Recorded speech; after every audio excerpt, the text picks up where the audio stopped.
வணக்கம் சார். வணக்கம். சார், நவோதய பள்ளிகள் சம்பந்தமா உச்சநீதிமன்றம் தமிழக அரசுக்கு விளக்கம் கேட்டிருக்கு. அவங்க தரப்புல இது என்ன சொல்ல போறாங்க? அவங்க ஒரு டியூரேஷன் கேட்டாங்க. ஆனா கொடுத்தது என்னமோ 3 வாரம் தான். இல்லைங்க, நல்லா புரிஞ்சுக்கங்க. நவோதயா பள்ளிகள் பத்தி நம்ம பல தடவை பேசியிருக்கோம். நம்ம வாசகர்களுக்கும் தெரியும் எந்த அளவுக்கு முக்கியத்துவம் எது வாய்ந்தது. முக்கியத்துவம் வாய்ந்ததுன்னு. அப்போ ஒவ்வொருத்தருடைய கனவு கேந்திர வித்யாலயில எப்படியாவது சேர்த்து படிக்க வைக்கணும். ஏன்னா சிபிஎஸ்சி ஸ்கூல்ல நம்ம சேர்க்க முடியாது. 1 லட்சம் 2 லட்சம் ஃபீஸ் ஆகும்.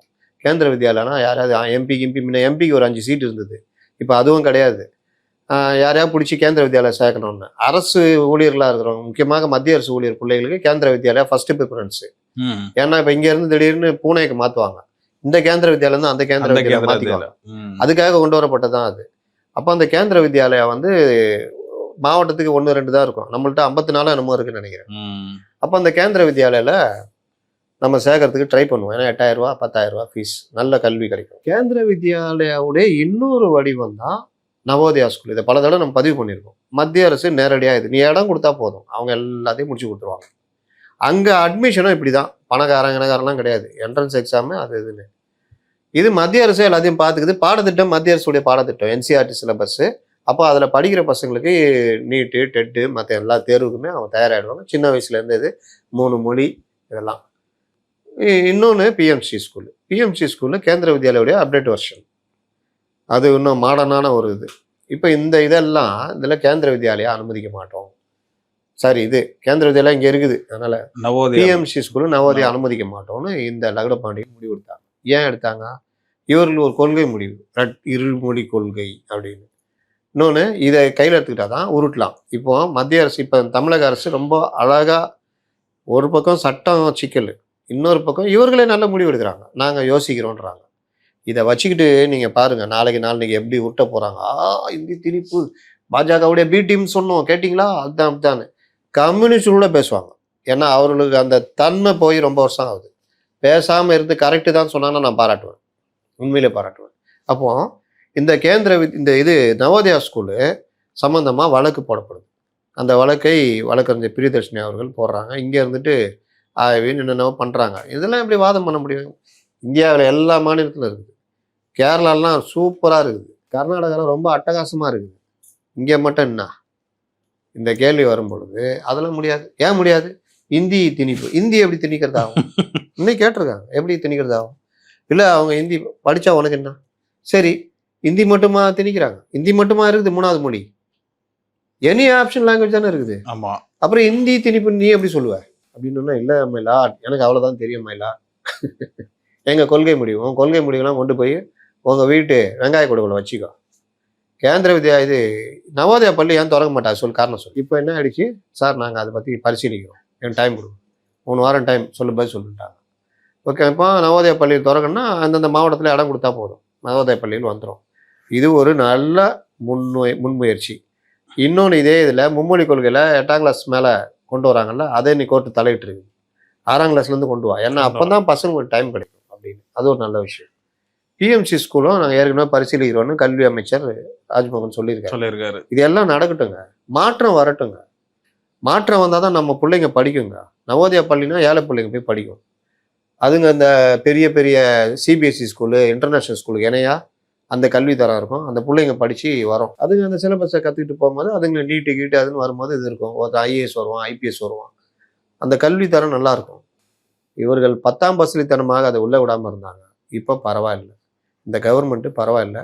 உண்மையிலே வரவேற்கிறேன், நல்லதொரு மாற்றம். இந்த பழனி கோயில் சம்பந்தம் நில விவகாரத்தில் அந்த பத்திரப்பதிவை உயர்நீதிமன்றம் ரத்து பண்ணியிருக்கு. மேலும் பதிவாளர் சஸ்பெண்ட் பண்ணியிருக்காங்க. அந்த விஷயத்துல அரசினுடைய முயற்சிகள் எப்படி இருக்கு? என்னென்ன மாதிரியான அடுத்த விஷயங்களை எதிர்பார்க்கலாம்? இல்லை, அரசினுடைய முயற்சின்றதை விட திமுக இவர்கள்லாம் இதை அந்த அறநிலையத்துறை அமைச்சருடைய சொந்தக்காரங்க கொண்டு போய் துர்பிரச்சாரம் ஒன்று பண்ணாங்க. 2வது, இன்னும் சிலர் பாஜகவில் இருக்கிறவங்க எல்லாருமே இதில் சிலர் இந்த விஷயத்தை கரெக்டாக அணுகிறாங்க. இப்போ இந்த பத்திரப்பதிவு விவகாரத்தில் என்ன நடந்துச்சு அப்படின்றது ஒரு இந்த ராம ரவிக்குமார் கூட பேசியிருக்காரு. இது எவ்வளோ பெரிய அயோக்கியத்தனம் நடந்திருக்குது அப்படின்னு அவர் சொன்னதுல நான் இங்கே பதிவு பண்ணுறேன். பதிவுத்துறைக்கும் அறநிலைத்துறைக்கும் பொறுப்பான குமரகுருபரன் கவனத்திற்கு இந்த ரெஜிஸ்ட்ரேஷன் ஏன் வரலை? குமரகுருபரன் யாரு?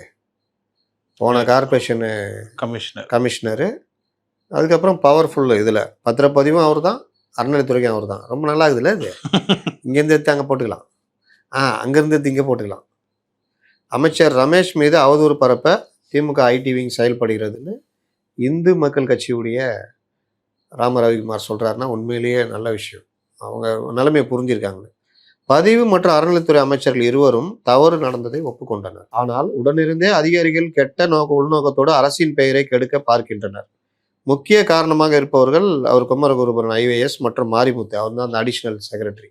ப்ரொமோஷன் கொடுத்து அவரை இங்கே அறநிலைத்துறைக்கு மாற்றுறாங்கல்ல அவர் என்பதை கவனத்தில் கொள்ள வேண்டும் அப்படின்னு அவர் சொல்கிறாரு. இதில் 3ஆம் தேதி பதிவு நடக்கிறது, பதவி கிடைக்கிறது. ஆனால் பதிவுத்துறைக்கு கடிதம் 8ஆம் தேதி தான் எழுதியிருக்கிறார் மாரிமுத்து.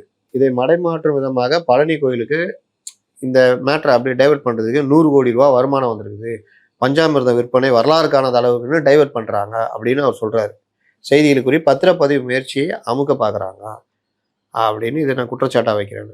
இப்போ இந்த வழக்கும் சிபிசிஐடிக்கு மாற்றிருக்காங்க. ஆமாம், அரசு உத்தரவு இன்றைக்கி கோர்ட்டு ரத்து பண்ணிச்சு. இப்போ பண்ணார் அந்த மாரிமுத்து அவருக்கு ஏன் ப்ரொமோஷன் கொடுத்தாங்க, இந்த மாதிரி கேள்விகள்லாம் வருது. அவர் அந்த இன்னொருத்தர் முன்ஜாமீன் வாங்கி வச்சுக்கிறாரு, அவர் இன்னும் அந்த மாதிரி பலரும் இதில் யார் மேலாம் இது சம்மந்தம் இருக்குது, விசாரணை நீளும். அதனால் இந்த கவர்மெண்ட்டு உடனே அதுக்கான ஆக்ஷன் எடுக்குது. அதே மாதிரி தான் அந்த லாக்அப் மாறணும், உடனடியாக ஆக்ஷன் எடுத்துட்டாங்க. அதில் விசாரணையும் சிபிசிஐடி விசாரணைக்கு அதுவும் போயிடுச்சு. அதனால் அவங்க கரெக்டாக இன்றைக்கி அவர் நிர்மல்குமாரும் சொல்லியிருக்காரு, இது விஷயம் நாங்கள் என்ன இதுவோ அதை நாங்கள் பண்ண போகிறோம், இதில் யாரையும் காப்பாற்றுற எண்ணம் கிடையாது. போன கவர்மெண்ட் மாதிரி அதிகாரி இட்லி சாப்பிட்டாங்க, சட்னி தொட்டுக்கும் போது நெஞ்சு அடிச்சிச்சு, இந்த மாதிரிலாம் சொல்ல தயாராக இல்லை. அதாங்க அதே மாதிரி இன்னொன்று நான் சொல்ல விரும்புகிறேன். புழல் சிறையில் ஒருத்தர் மாரடைப்பால் இறந்துருக்காருன்றாங்க. சிடி நிர்மல்குமார் தான் சிறைத்துறை. இதுக்கு ஒழுங்காக விசாரணைக்கு உத்தரவிட்டு அது என்னன்றதை கரெக்டாக இது பண்ணி அவருடைய அந்த இதுக்கு அதிகாரிகளுக்கு துணை போகாமல் அவருடைய உண்மையான மரணத்திற்கு நீதி கிடைக்கும். சிறைத்துறை, காவல்துறை பொதுமக்களை, குற்றம் சாட்டப்பட்டவர்களை, விசாரணை கைதிகளை கையாளுவது சம்பந்தமாக கண்டிப்பாக ஒரு இருக்கணும், வகுப்பு எடுக்கணும், அவர்களுக்கு மனநல பயிற்சியை கொடுக்கணும். எவ்வளோ கொடூரமாக அந்த 3 பேரும் அந்த 8 கைதிகள் சேர்ந்து கொண்டிருக்காங்கன்னா, அப்போ 11 பேர் ஒருத்தர் மாற்றுத்திறனாளி அடித்து கொண்டிருக்காங்கன்னா, 19 இடத்துல எலும்பு உடஞ்சிருக்குது, பல காயங்கள் வந்திருக்குன்னா, அப்போ இது வெறுமனே குட்கா வித்த சாதாரண வழக்கு மாதிரி எனக்கு தெரியல. பென்ஷன்ஸ் வச்சு இது ஏதோ இதுக்கு பின்னணி இருக்குது, இல்லாட்டி சிறைக்குள்ளே வச்சு முடிக்கணும்னு ஏதாவது இருக்கா தெரியல. அதை ஒழுங்காக விசாரித்து அந்த பின்னணி, அந்த 8 பேருடைய பின்னணி இவருடைய இதெல்லாம் வச்சு பண்ணணும். அந்த குடும்பத்துக்கு உரிய இழப்பீடு வரணும். இன்றைக்கி அது 50 லட்ச ரூபா கொடுக்கணும்னு என்ட்ரி தீபேன். இதில் பாராட்ட வேண்டிய விஷயம், என்ட்ரி தீபன்ட்ட நல்ல பேர் வாங்குறதெல்லாம் சாதாரண விஷயம் இல்லை. அவர் இந்த என்கவுண்டருக்கு எதிராக, இந்த மாதிரி லாக்அப் மரணங்களுக்கு எதிராக தொடர்ச்சியாக போராடிட்டு வழக்கு போட்டு நியாயம் கேட்டு போராடுற ஒரு சமூக போராளி அவர் இந்த விஷயத்தில் ரொம்ப தெளிவாக சொல்லியிருக்காரு. ரொம்ப அழகாக அருமையாக பண்ணியிருக்காங்க. உடனடியாக நடவடிக்கை, உடனடியாக மேஜிஸ்ட்ரேட் உத்தரவு, உடனடியாக அதை வீடியோ பண்ணணும்னா உடனே வீடியோ, அந்த உடற்கூறு ஆய்வை வீடியோ பண்ணியிருக்காங்க மேஜிஸ்ட்ரேட் முன்னிலையில். உடனடியாக போஸ்ட்மார்ட்டம் ரிப்போர்ட்டு எல்லாத்தையும் பார்த்து 3 பேரை சஸ்பெண்ட் பண்ணி கைது பண்ணியிருக்காங்க. இது வரவேற்க தகுந்த விஷயம். கூடுதலாக அந்த குடும்பத்திற்கு 50 லட்சம் ரூபாய் இழப்பீடு கொடுக்கணும். ஏன்னா உச்சநீதிமன்ற உத்தரவு இந்த மாதிரி விவகாரங்களில் கொடுக்கணும்னு சொல்லிட்டு அதை ஒழுங்காக ஃபாலோ பண்ணுங்க பட சொல்லியிருக்காங்க. அந்த அதிகாரிகள் சம்மந்தப்பட்டவங்கள கடுமையான நடவடிக்கை. அப்போது அறப்போர் இயக்கம் ஒரு பக்கம் பாராட்டுது, இது பாராட்டுறாங்க. அறப்போர் இயக்கம் பாராட்டுற சமயத்தில் தப்பாக இருந்தால் சுட்டி காமிக்குது, இதை ஏன் பண்ண மாட்டேங்கிறீங்கன்னு கேட்குறாங்க. நம்முடைய நிலைப்பாடும் அதுதான். நம்ம என்ன மனசு நினச்சோமோ அதை க்ளீனாக பண்ணியிருக்காங்க. அதனால் இந்த மாதிரி விவகாரங்கள், அதே மாதிரி வீராசாமி அந்த செங்கல்பட்டு லஞ்சம் நம்ம ஆளுங்களோட கேட்குறாங்க, என்ன நீங்கள் பேச மாட்டீங்களா, என்ன நானா தாவே கேட்குறேன்னா நான் இதை அப்படியே மூடி மறைக்கணும். அவங்களும் மூடி மறைக்கலையே. அவர் இல்லாத ஒரு கதைலாம் சொன்னார் தெரியுமா, அப்படியே நம்புற மாதிரி இருந்துச்சுங்க. நான் கூட நம்பிட்டேன். அவன்டா மனுஷன் ஈவெண்ட் மேனேஜ்மெண்ட்லாம் நடத்துறாரு, லஞ்சம் வாங்குறதா இருந்தால் நான் ஆஃபீஸ்க்குள்ளே வாங்கணும், அதுவும் ஏன் ஆஃபீஸ் இது, நான் என் ஃப்ரெண்டு அவர் எனக்கு கொடுக்க வேண்டியப்பா, நான் எங்கள் ஜிபே ஃபோன்பேல வாங்க போகிறேன் அப்படின்லாம் கேட்டார். நியாயமாக இருக்குது. ஒருவேளை இந்த டிஎம்கே ஐடிவிங்க தான் அதை பண்ணுறாங்களான்னு. ஆனால் இவர்கள் விசாரித்து அவர் கட்சியிலிருந்து நீக்கம், கைது, எந்த பிரிவின் கீழே, அரசு ஊழியர் லஞ்சம் வாங்கினா லஞ்ச இது ப்ரிவென்ஷன் ஆஃப் கரப்ஷன் ஆக்டில் அரெஸ்ட்டு. அப்போது கட்சிக்காரன் எதாவது காப்பாற்றினாங்களா, எதாவது பண்ணாங்களா? நீங்கள் பல பேர் டிஎம்கேல கட்சிக்காரனை இது பண்ணிட்டு மறுபடியும் ஒரு நாள் கட்சியில் சேர்த்துக்கோ, இதெல்லாம் நடந்தது. அப்போது சுத்தமாக கை கழுவிட்டாங்கன்னு தான் அர்த்தம். நல்ல விஷயம் தானே. இன்றைக்கி அமைச்சர்களுக்கு சொன்னார்னா அந்த மாதிரி சொல்கிற மாதிரி இது நாளைக்கு அதுவும் நடக்கும்ன்றது தான் அது. அதனால இந்த மாதிரி நடவடிக்கைகளை நாம் வரவேற்க தான் செய்யணும். தவறான விஷயங்களை சுட்டி காட்டுறது நம்ம பொறுப்பு தான். ஆம்ஸ்ட்ராங் அவர்கள் கொலை வழக்கை வந்து சிபிஐக்கு வந்து மாத்திருக்காங்க. அது ஒரு வரவேற்க தகுந்த சிபிஐக்கு மாத்தல. சிபிஐக்கு மாற்ற ஏற்கனவே நீதிமன்றம், உயர்நீதிமன்றம் உத்தரவிட்டது எதிர்த்து இவர்கள் உச்சநீதிமன்றத்தில் போய் அரசு சார்பாக எடுத்து போடுறாங்க. இவங்க போயிட்டு ஏங்க சிபிஐ விசாரிச்சானே குற்றவாளி மாட்டோம், நாங்கள் வாபஸ் வாங்கிட்டாங்க. இதுதாங்க நல்ல அரசுக்கு அறிகுறி. இன்னைக்கு எல்லாரும் வரவேற்கிறாங்களா இல்லையா? சிபிஐ விசாரிக்கிட்டோங்க, எவன் என்கவுண்டர் பண்ணான், எவன் குற்றவாளி, எவன் பின்னணியில இருந்தான், எல்லாம் வரட்டும். எல்லா உண்மையும் ஒரு பெரிய தலைவருங்க, அவர் கொலைக்கு பின்னணி என்னன்றது கண்டிப்பாக விசாரித்து அந்த உண்மை வெளியே வரணும். அதுக்கு சிபிஐ விசாரணை தான் கரெக்டாக இருக்கும். லோக்கல் போலீஸ், உள்ளூர் போலீஸ்லாம் விசாரிச்சா அதான் இருக்கும். நல்ல விஷயம். விஜயபாஸ்கர் ஸ்கொயர் அவங்க வந்து தாவேகால இணைஞ்ச வழக்கில் அவங்க அந்த ராஜினாமாவை ஏற்று சபாநாயகர் சம்பந்த ஒரு முடிவு எடுத்ததுக்கு வந்து அதை எதிர்ப்பு தெரிவித்து கோர்ட்டில் வந்து மனு போட்ட அந்த விஷயம் சம்பந்தமா வழக்கு ஒரு விஷயம் சொன்னேன் தெரியுமா? கோர்ட்டுக்கு போவாங்க. அது முதல்ல டே ஒன்லேயே சொல்லிட்டேன். தாவேகாக்குள்ள இந்த சேகர படலம் நடந்துக்கிட்டே இருக்கு. இது அந்த கட்சிக்கு அழிவை தரும். இந்த வேலையை செய்யறது ஒரு குறிப்பிட்ட டீமு. இந்த டீமை எதிர்த்து புஷியானதுனால ஒன்றும் பண்ண முடியல. விஜய்கிடும் வேற மாதிரி கட்சி தலைவராக விஜய்கிட்ட வேற மாதிரி கொண்டு போறாங்க. இது டேஞ்சர். இந்த வாஷிங் மிஷினை விட்டுருங்க. இப்போ நம்மளே இதுன்னா என்னங்க அப்போ அதுக்கு என்ன சொல்றீங்க? இவர் பார்த்தியா அதுக்கு சொல்ல மாட்டேங்கிறாரு. என் வேலை நான் தாவேகா இதுவா? நான் தப்புன்னா தப்புன்னு தான் சொல்கிறோம். நீங்கள் 4 பேர் 3 பேர் அதை சேர்க்கறது வேறு விஷயம். ஊழல்வாதிகளை, பிரச்சனை இருக்கவங்களே எதுக்கு சேர்க்குறீங்கன்னு. இப்போ இது எந்த அளவுக்கு போகுதுன்னா, நேற்று ஒரு அதிமுகவில் இருந்து முக்கியமான நபர் ஃபோன் பண்ணி, அண்ணா என்னண்ணே இன்னும் 10 பேர் போகிறாங்க, எழுதி வச்சிங்கன்னு பேர் சொல்கிறாரு. அது மட்டும் இல்லை, திமுகலேருந்து தான் நகர்றாங்க, பார்த்துக்குங்க. நல்ல வாஷிங் மிஷின் வாங்கி வச்சுருக்காங்க. புதுசாக இருக்கே சார், திமுகவில் எதுனா விடுறாங்க. ஆமாம், முக்கியமான தலைவர்கள் வாஷிங் மிஷினில் 3 தடவை போட்டு எடுக்கணும். ஒரு தடவை போட்டாலும் சுத்தம் ஆகாது. அந்த மாதிரி ஆட்கள் அவர்கள் வந்து சேர்ந்துட்டு அவர்கள் எம்எல்ஏ ராஜினாமா பண்ணுறாங்கல்ல, அந்த இடத்துல அவங்க பிள்ளைங்களை நிற்க வைக்கிறது. நல்லா இருக்குல்ல? அதில் ஒருத்தர் புள்ள வந்து ஏற்கனவே தாவேகாவோட நெருக்கமானவர் தான், வந்து சேரும்போது சொல்கிறேன். அப்போ இந்த மாதிரி வேலைகள்லாம் நடக்குது. நம்ம ஒரு விஷயம் ஆரம்பத்திலே சொன்னோம்.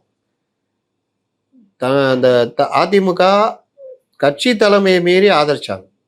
அது கட்சி தாவல் தடை சட்டத்தில் தான் வரும். நீங்க இப்ப கேஸ் போட்டது தான் அக்ரி கிருஷ்ணமூர்த்தி தான், கட்சியுடைய கொறடா. அப்போ கொறடா அப்ப நியமிக்கல. அப்போ சபாநாயகர் என்ன பண்ணுவாரு? விரிவா பேசியிருந்தோம், ஒரு எபிசோடு ஃபுல்லா பேசியிருந்தோம். சபாநாயகருக்கு என்ன அதிகாரம், எப்படிலாம் அவர் சொல்லலாம். ஆனா உண்மை என்ன, கோர்ட்டு உடைய உத்தரவுகள் என்னெல்லாம் பேசியிருந்தோம். அதுலயும் பலருக்கு மாறுபட்ட கருத்து இருந்தது. இவர் வந்து பாருங்க ஏடிஎம்க்கு எதிராக சொல்றாருன்னு. சபாநாயகருடைய பவரை சொன்னா ஏடிஎம்க்கு எதிராக நான் என்ன பண்ண முடியும்? அப்ப சபாநாயகருக்கு சட்டமன்றத்தில் அவருக்கு தான் முழு அதிகாரம். அதை நீங்கள் கோர்ட்டில் போய் தான் எதாவது பண்ண முடியும், மற்றபடி நீங்கள் எதுவும் கேள்வி கேட்க முடியாது. அப்போ சபாநாயகர் இவர்கள் வந்து கொறடா நியமிக்கிறதுக்கு முன்னாடி 25 பேர் ஆதரிக்கும் பொழுது சபாநாயகர் அதை கையில் எடுத்துக்குவாருன்னு சொன்னோம். அதே மாதிரி நடந்ததா? இருங்கப்பா, யார் கொறடான்னு தெரில, அவங்க ஒரு கொறடா சொல்கிறாங்க, நீங்கள் ஒரு கொறடா சொல்கிறீங்க அப்படின்னு நான் வந்து பரிசீலிக்கிறேன். நான் அதுக்கப்புறம் அதில் ஒரு 19 பேர் போய் சேர்ந்துட்டாங்க, 2 பேர் வெளியே நின்றுனாங்க. கரெக்டா? ஒரு 4 பேர் இங்கே வந்துட்டாங்க, 25 கரெக்டாக போச்சு. அப்போ அவங்க லெட்டர் கொடுக்குறாங்க, 4 பேர் மேலே மட்டும் நடவடிக்கை, மற்றவங்கள மன்னிச்சிட்டோம். உடனே இந்த கொறடா மேட்ரு போயிடுச்சு. அவங்க கொறடா அக்ரி கிருஷ்ணமூர்த்தியை கொடுத்துட்டாங்க, அவர் கொறடா. ஆனால் இந்த 4 பேரை ஏற்றுக்கிறதுல அவங்க டிஃபர் ஆகுறாங்க. ஏடிஎம்கே என்ன சொல்கிறாங்க, நாங்கள் சொன்னது இவங்க மேலே நடவடிக்கை எடுங்கன்னு. நீங்கள் அவங்க ராஜினாமா எப்படி ஏற்றுக்குவீங்க? சரியில்லை, ஏற்றுக்காதீங்கன்ற. ஆனால் இவர் ராஜினாமாவை ஏற்றுக்கிறார்.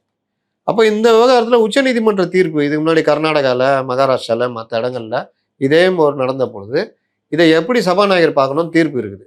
என்ன தீர்ப்பு? ஒரே நேரத்தில் கட்சி தாவல் தடை சட்டத்துக்கு கீழே கட்சியுடைய தலைமை, அது கொறடாவே இல்லாட்டினாலும் கட்சியுடைய பேரண்ட் பாடியுடைய முடிவை தான் ஏற்றுக்கணும். அதை மீறி பண்ணுறாங்கன்னா அது கட்சி தாவல் தடை சட்டம். அது இருக்கு. அந்த நேரத்தில் இவர்கள் ராஜினாமா கொடுத்தாங்கன்னா ராஜினாமாவை ஏற்கக்கூடாது. ஃபர்ஸ்ட் என்னன்னா கட்சி தாவல் தடை சட்டத்தில் தான் அவங்க மேலே நடவடிக்கை டிஸ்குவாலிஃபை பண்ணணும் அப்படின்னு உச்சநீதிமன்ற தீர்ப்பு இருக்கு. ஆனாலும் எது நடந்தாலும் சபாநாயகர் முடிவே சட்டசபைக்குள்ள இது அப்படின்னு. அப்போ என்ன வழி? சபாநாயகர்கிட்ட கடிதம் கொடுக்கணும், கேட்கலன்னா கோர்ட்டுக்கு போவாங்க. சொன்னா போயிட்டாங்க. இப்போ கோர்ட்டு கையில் எடுத்து நோட்டீஸ் அனுப்பிச்சிட்டாங்க. கூடுதலாக விஜயபாஸ்கர்களுக்கும் அனுப்பிச்சாச்சு. இப்போ இவர்கள் பதில் சொல்லணும். என்ன சொன்னாலும் இந்த வாதம் உச்சநீதிமன்ற வாதம்லாம் வச்சு நீங்கள் அவங்கள டிஸ்குவாலிஃபை பண்ணணும் தான் வரும். இப்படிதான் தீர்ப்பு வரும். ஆனால் உடனே வராது. அதனால தேர்தலும் உடனே வராது, தள்ளிட்டு போகும். இதுதான் இதில் நடைமுறை. நம்ம சொன்னதான் போய்கிட்டு இருக்கு. திருமாவளவன் அவர்களின் இன்று ஒரு தகவல், 2 தகவல் நினைக்கிறேன், நிறைய தகவல் இருக்கு. திமுகவில் எதுக்கு நம்ம சேர்ந்து பயணிச்சோம், அதற்கு காரணம் என்ன சொல்றாங்கன்னா, ஒத்த கருத்துக்கள் உடைய அந்த பார்வை அது ஒன்று சொல்றாங்க. இன்னொன்று, சனாதன சக்திகளாகிய பிஜேபிக்கு எதிராக என்னைக்கு இது அடங்குதோ அது வரையும் திமுக கூட நட்பு தொடரும். இப்பவும் சொல்றாரு, இப்பவும் நட்பு தொடரும். கரெக்டா பிட்டை போட்டு வச்சுனேங்கிறாரு. ஆனா உங்க ஆளு கள்ளத்தனமாக பாஜக கூட உறவு வச்சது நீங்க எப்படி மறந்தீங்க? திமுக அதிமுக கூட்டணி ஆட்சி அமைக்கணும்னு முடிவு எடுத்தது யாரு? காங்கிரஸ் விஜய் கூட சேர்ந்த உடனே செம்ம கடுப்பாகிறாங்க. காங்கிரஸ் ஒன்றும் இல்லாமல் போகிற பார்த்தா விஜய் கூட சேர்ந்தா ஓகோன்னு வளர்கிறதுக்கான வாய்ப்பு இருக்குது. இதை எப்படி நம்ம அனுமதிக்க முடியும்? உடனடியாக கூப்பிட்டு சொல்கிறாங்க. அப்போ நீங்கள் 2 பேர் சேர்றதுக்கு யார் ஐடியா கொடுத்து பண்ணது? ஏன் இடதுசாரிகள் இதை முடிவு ஏற்றுக்க மறுத்து தாவேக்காக போய் ஆதரிச்சாங்க? அதுக்கு பின்னாடி அவங்க சொன்ன காரணம் என்ன? எம்ஏ பேபின்னா சொன்னார், யார் இதுக்கு பின்னாடி இருக்கான்னு எங்களுக்கு தெரியும், இதை நாங்கள் அனுமதிக்க மாட்டோம். அதனால் எங்களுடைய 4 எம்எல்ஏக்கள், இடதுசாரி 4 எம்எல்ஏக்களும் தாவேக்கா ஆதரிக்கும் சொன்னாங்களா இல்லையா? சொன்னாங்க. இது திருமாவளவனுக்கு தெரியாதா? குழந்தையா? நமக்கே தெரியுது, அவருக்கு தெரியாதா? வழக்கம் போல் இந்த மாயமாலை பேச்செல்லாம் பேசிகிட்டு இருக்காரு. ஒரு நாளைக்கு 20 மணி நேரம் பார்வையாளர்களை சந்திக்கிறார் திருமாவளவன் அப்படின்னு யார் சொன்னா? திருமாவளவன் சொல்லிட்டாரா? நமக்கு தெரியாதுங்க. ஏன்னா 20 மணி நேரம் சந்திக்கிறான்றதை அவங்க தான் சொல்லணும். நீ வந்து பார்த்தியா? பார்த்தேன். ரைட்டு. நீ பார்த்தியா? ஐயா நைட்டு 12 மணிக்கு நீ நைட்டு சந்திக்குது, நீ பார்த்தியா? நான் பார்க்கல ஐயா. வந்தவங்களுக்கு தெரியும், நீ போ. 3 மணிக்கு நைட்டு சந்திச்சேன் தெரியுமா? நீ பார்த்தியா? ஐயா நான் பார்க்கல ஐயா. வந்தவங்களுக்கு தெரியும், நீ போ. அப்போ எத்தனை மணி நேரம் சந்திச்சிக்கிற? ஆமாங்க ஐயா 20 மணி நேரம் சந்திச்சிருக்கீங்க, 4 மணி நேரம் தான் தூங்குறீங்க. அப்படிதான். அதனால் யாராவது போய் பார்த்துமா? இல்லை. பொதுவாக அரசியலில் வந்துட்டா உங்கள் டைம் உங்கள்கிட்ட இல்லை. நைட்டு 12 1 மணி ஆகும். காலையில் 6 மணிக்கு எந்திக்க வேண்டியிருக்கும், ஃபுல்லாக உழைக்க வேண்டியிருக்கும். இந்த அமைச்சர்கள்லாம் என்ன நினச்சிங்க? பார்க்கறதுக்கு தான் வெளியில் அந்த இதெல்லாம் டைம் வந்து உங்கள் கையிலே இருக்காது. நிகழ்ச்சி அது இதுன்னு முடிச்சுட்டு நைட்டு வந்து சாப்பாடும் ஒழுங்காக சாப்பிட முடியாது. போகிற இடத்துல ஏதாவது சாப்பிட்டு அது ஒரு பிரச்சனையாக மாறும். ட்ராவல், இன்னைக்கு இங்கே இருப்போம், நாளைக்கு வேறு ஒரு ஊருக்கு போக வேண்டியிருக்கும். அது அரசியல்வாதிகள் வாழ்க்கை கிட்டத்தட்ட அந்த மாதிரி தான். ஆனால் இவர் 20 மணி நேரம் சொல்கிறதுலாம் 4 மணி நேரம் தான் தூங்குறன்றதுலாம் தெரில. உடம்பு கெடுதி. அண்ணன் திருமா அவர்கள் இதை பரிசீலிக்கணும். குறைஞ்சது 7 மணி நேரமாக தான் அவர் தூங்கணும். இந்த எம்எல்ஏ பேரம் விவகாரத்தில் வந்து இன்னொரு உசிலம்பட்டி எம்எல்ஏவும் வந்து 50 கோடி கொடுத்து பேரம் பேசினதா கொடுத்தா 50 கோடி பேரமா? வார்த்தையை பார்த்து விடணும். சாரி, 50 கோடி பேரம் பேசின விவகாரத்தில் இன்னைக்கு ஒருத்தர் அரெஸ்ட் பண்ணியிருக்காங்க. அடுத்தடுத்து ஒருத்தங்களாம் வந்துகிட்டே இருக்காங்க. பேரம் பேசினதா அந்த எம்எல்ஏ புகார் கொடுத்தவங்க பேரில் இவர் அரெஸ்ட் பண்ணியிருக்காங்க. கரெக்டா? இது நான் ஒன்று சொல்லட்டுமா? இது இவர்களோட முடியாது, இன்னும் ஒரு 4-5 இது வரும். இது செந்தில் பாலாஜியோட மட்டும் முடியாது, இன்னும் சில திமுக பிரமுகர்களோடையும் இணைத்து வரலாம். ஏன்னா அந்தந்த ஏரியாவுக்கு ஜோன் தானே ஆளுங்க தனியாக பிரிச்சிருப்பாங்கல்ல. அதனால் இப்போ அவர்கிட்ட விசாரிச்சா அவர் எத்தனை பேரை சொல்கிறாரோ, அப்புறம் அதில் யார் கிங் பின் இருக்காங்கன்னு தெரியாது. அதனால் இது வந்து இன்னும் பல இது வரும். பல எம்எல்ஏக்கள் புகார் கொடுப்பார்கள், ஒவ்வொன்றா வரும். ரொம்ப தெளிவாகிறாங்க. ட்ரிப்ளிகேட்ல வந்து ஒரு ஹாஸ்டல்ல வந்து கள்ளநோட்டு பிடிச்சிருக்காங்க. 2 பேர் அரெஸ்ட் பண்ணியிருக்காங்க. என்ன திடீர்? அதாவது பெஸ்ட் லாட்ஜ் பேர் திருவள்ளிக்கேணில் ஒரு தங்க விடுதியில் வந்து அங்கே ஏகப்பட்ட மேன்ஷனுக்கு பேர் போன ட்ரிப்ளிகேட் தான். அதனால் இங்கே வந்து கள்ளநோட்டு வச்சுட்டு சில தங்கியிருக்கிறதா தகவல் வருது. உடனே போலீஸ், ட்ரிப்ளிகேன் போலீஸ் போகிறாங்க. அங்கே வந்து ஒரு 11 லட்சம் மதிப்பிலான 500 ரூபா கள்ளநோட்டு எடுக்கிறாங்க. இது வந்து இந்த வழக்கில் வந்து சபீக் ரஹ்மான் அப்படின்றவரை வந்து பிடிக்கிறாங்க.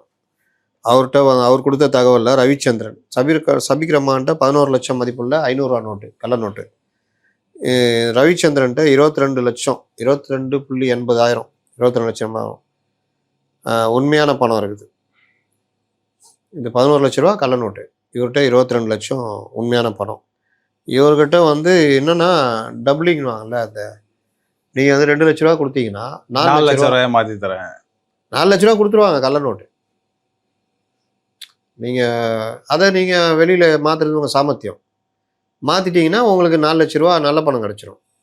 ஒரு இதில் போய் டீ சாப்பிட்டு 500 ரூபா கொடுத்தீங்கன்னா 490 ரூபா கொடுக்குறான்னு வச்சுக்கோங்க.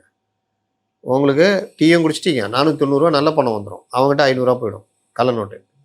ஒரு கடையில் போய் துணி எடுக்கிறீங்க 20,000 20,000 நல்ல நோட்டு கொடுத்தீங்கன்னா 20,000 உங்களுக்கு துணி பர்ச்சேஸ் பண்ணிடுறீங்க. ஆனால் இப்போலாம் ரொம்ப நவீன மிஷின்லாம் வந்துச்சு, கள்ள நோட்டெலாம் அழகாக கண்டுபிடிச்சிருவாங்க. ஆனால் இப்போ நவீன கள்ள நோட்டுலாம் வந்துச்சு, பாகிஸ்தான்லேருந்து அச்சடிச்சுலாம் வந்ததுலாம் இருந்ததில்ல, பீகார்லலாம் அசால்ட்டாக அடிக்கிறாங்க, அந்த கரன்சி நோட்டை வச்சே அடிக்கிறாங்க, அந்த பேப்பர் வச்சே. அதெல்லாம் நீங்கள் கண்டே பிடிக்க முடியாத அளவுலாம் அடிக்கிறாங்க. இதை தடுக்கிறதுக்கு தான் பெரிய அளவில் முயற்சிலாம் எடுத்துகிட்டு வராங்க. அதில் ஒன்று தான் டிமானிசேஷன், 68,000 கோடி ரூபா உள்ள வருதுன்னா அந்த துரந்த டூல்லாம் போடுவாங்க, அதெல்லாம் கிட்டத்தட்ட உண்மையாக நடந்தது. அப்போ இது வந்து கள்ள நோட்டு. இந்த நோட்டு இங்கே அடித்ததில்லை, மலேசியாவில் இங்கே வந்து அடித்து கொண்டு வந்ததுன்ற மாதிரி சந்தேகப்படுறாங்க. சந்தேகம்தான், அது விசாரணையில் தெரிஞ்சு வந்ததுன்னா இதுவும் ஈடி நுழையக்கூடிய ஒரு மிகப்பெரிய ஒரு மேட்டராக மாறும். இவங்களுக்கு பின்னாடி யார் யார் இருக்காங்க, என்னென்ன இது அப்படின்றதும் பெரிய விசாரணைக்குரிய விஷயமா மாறும். இல்லாட்டி அப்படியே அமுங்கி போயிடும். இது எப்படி நடக்கும்ன்றது தெரியாது, பார்ப்போம், பொறுத்து இருந்து பார்ப்போம். இப்போ சார் ரொம்ப அழகாக உங்கள் கருத்துக்களை பதிவு பண்ணிட்டீங்க. மீண்டும் ஒரு நேர்காணல் சந்திப்போம். நன்றி சார். இந்த வீடியோ உங்களுக்கு பிடிச்சிருக்குன்னு நம்புகிறோம். மேலும் இந்த மாதிரி பல விஷயங்களை தெரிஞ்சுக்க மைக்கேம் சேனலை சப்ஸ்கிரைப் பண்ணி தொடர்ந்து எங்களுக்கு ஆதரவு கொடுங்க. மைக்கேம் என்டர்டெயின்மெண்ட் சேனலுக்கும் தொடர்ந்து உங்கள் ஆதரவு கொடுத்துட்டு வாங்க. அடுத்த வீடியோவில் சந்திப்போம். நன்றி.